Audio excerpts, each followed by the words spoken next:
everyone. This is Susanna Pollack, President of Games for Change. I'm really excited to be part of this announcement that we're going to be talking about over the next 10 minutes.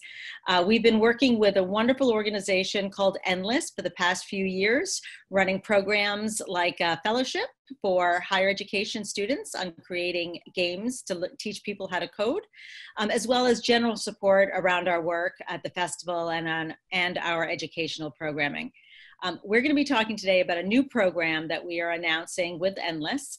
And before I jump into telling you the details of that, I'm going to introduce a new friend. So I'd like to introduce you to Dennis Bartels. Dennis is the Managing Director of Endless, and it is the integration of all the Endless-related enterprises under the direction of Matt Dalio, including the philanthropic, strategic partnerships, and all direct activities that has to do with education, connectivity, technology access, and learning. A little fun fact, Dennis was the executive director of the Exploratorium, a fantastic museum in San Francisco from 2006 to 2016. And he is transferring all that knowledge and more to running the Endless initiative for Matt and his crew. So I'm going to ask you now, Dennis, to talk a little bit about your work, your priorities, and then I'll tell everyone about this new program. Oh, wonderful, Susanna, and thank you, Games for Change. I mean, your very existence and for being there. It's such a vital mission and community, and it's ever more timely, especially in sort of the big changes we've seen even in the last few months here in the world. And so I've always said if there wasn't a Games for Change, we would need one. So that we have one, it's such an incredible resource for the whole community. So thank you, Susanna, for everything you guys do. And I'm so pleased that Endless Network is a partner. Endless Network, for those of you who don't know, sort of broadly speaking, sort of stands for Technology for Good. And what we mean by that is that, technology is a tool for creation, not just for consumption. And it's in the hands of everybody, not just some of us. And part of our mission at Endless actually is philanthropic. And so it's supporting other organizations doing the same and building out this field. And in particular, our current focus is on computer science and on coding education. So we've supported groups, for instance, like CS for All and Code.org and Girls Who Code, among many others. And we are definitely in it for the long game.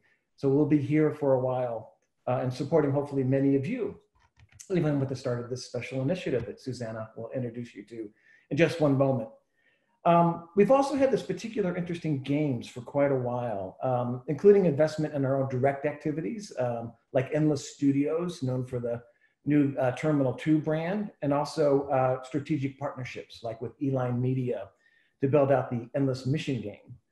Our interest in games actually was discovered when we talked to a number of our engineers at Endless, and discovered that a lot of them discovered their joy and interest in programming and coding when they figured out that they could hack their video games.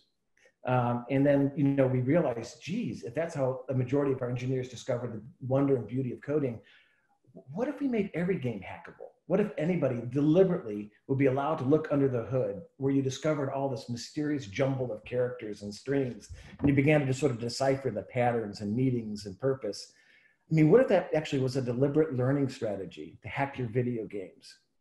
And frankly, that's, the essence of great games, where the entertainment value sort of overshadows everything else, and the learning becomes this happy byproduct. So, we have been investing in coding education games just like those. And we also really have realized that we have to acknowledge this moment in time. At the Exploratorium, we often played at this unique intersection of formal learning and informal learning. And we really discovered that good learning especially, has less to do with setting, like school, and more to do with like brilliant learning design. And all of you guys are designers, and this is what you excel at. We also discovered the importance of the other 115,000 hours. And what I mean by that, if you look at the K-12 school career, kids actually in the entire time from 5 to 18 only spend 20% of their time in a place called school, 20% of their waking hours. The other 80% of their time, this 100,000 plus hours, is in this out of school time. So we really realized, how do we take advantage of all the waking hours of kids in their interest in an engagement? So there's been this sort of literal and figurative wall created by this thing called school. However, in the past few months, as we've seen, these walls defined by time and space have really been blurred. And that most vital triangle, that triangle between a student, a parent, and a teacher, has really gotten blurred and confusing. Who's teaching whom to what and when? And we've realized that seat time is so much less relevant and engagement is really everything. So with that in mind, we approached Games for Change and talked to Susanna about sponsoring together this brand new challenge called Change the Game Challenge. And I'll let Susanna now share with you some of the details about this most exciting opportunity that we're sharing.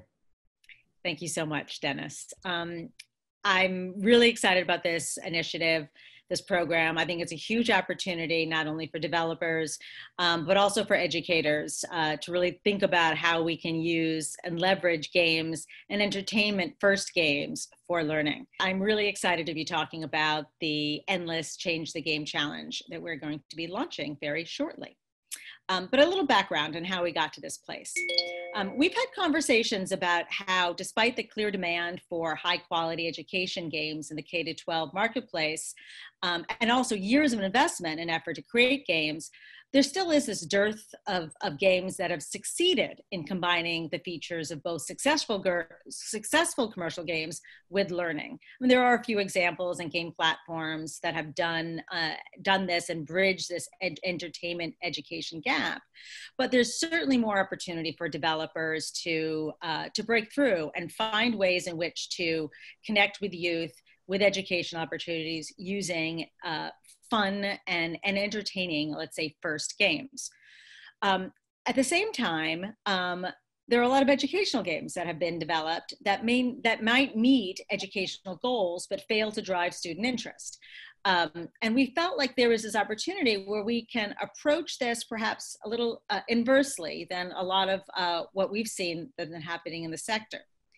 So while we see that there is a proliferation of talented and diverse game developers who are making original games, breaking through and finding, and reaching the point of discoverability also has its challenge. What if we were able to unearth amazing games that are out there that either didn't make it to market or in a beta test or haven't proven successful, and we took those games and we looked at it a different way? What if those games could be adapted for an educational purpose and partnered with a curriculum expert and educators, reframe that game and put it back into the market, both as an educational product that could be used in schools and a consumer product that still can be used for educational values? So that's where we came up with Change the Game as a challenge. I'm excited now to announce Change the Game Challenge, which is powered by Endless. This is a national call for game developers to submit existing or beta level games that might have the potential to be redesigned for education. And in particular, we are looking for games that have to do with STEM education reaching the middle school audience. The challenge finalists will receive mentorship. So we're going to actually be able to partner the finalists with curriculum developers, digital learning experts, and publishers to help reshape these games so they can re-enter the market.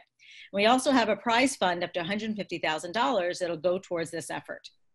So we're going to open the call in August. On August 17th is when we're going to open our portal where people can submit their games.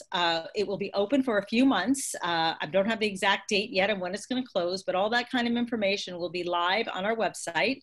We're including a bit.ly here, so if you want to take a screenshot of this information, we'll also be sharing this in chat.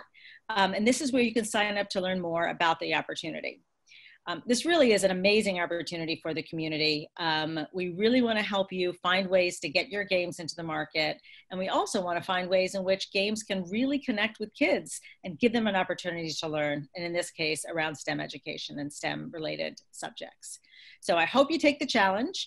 I know Dennis over there at Endless Network, you guys are very excited to meet new developers. And please. Absolutely. In fact, the most beautiful thing is when you're so engaged you lose track of time and you don't even realize you're learning. And that's what we know the combination of game mechanics, great design, and educational content can do. And so we're so excited to see what comes out of this challenge, and frankly, how it gets out there to the rest of the world and really impacts kids and learners. So you will all hear a lot more about this as we get closer to the submission date, which is August 17th. We'll be putting a lot of information out in social media, well, through our newsletter. So please sign up to get more information directly, and we look forward to you all participating then. And thank you so much, Dennis. Thank you, Susanna. Excellent. All right.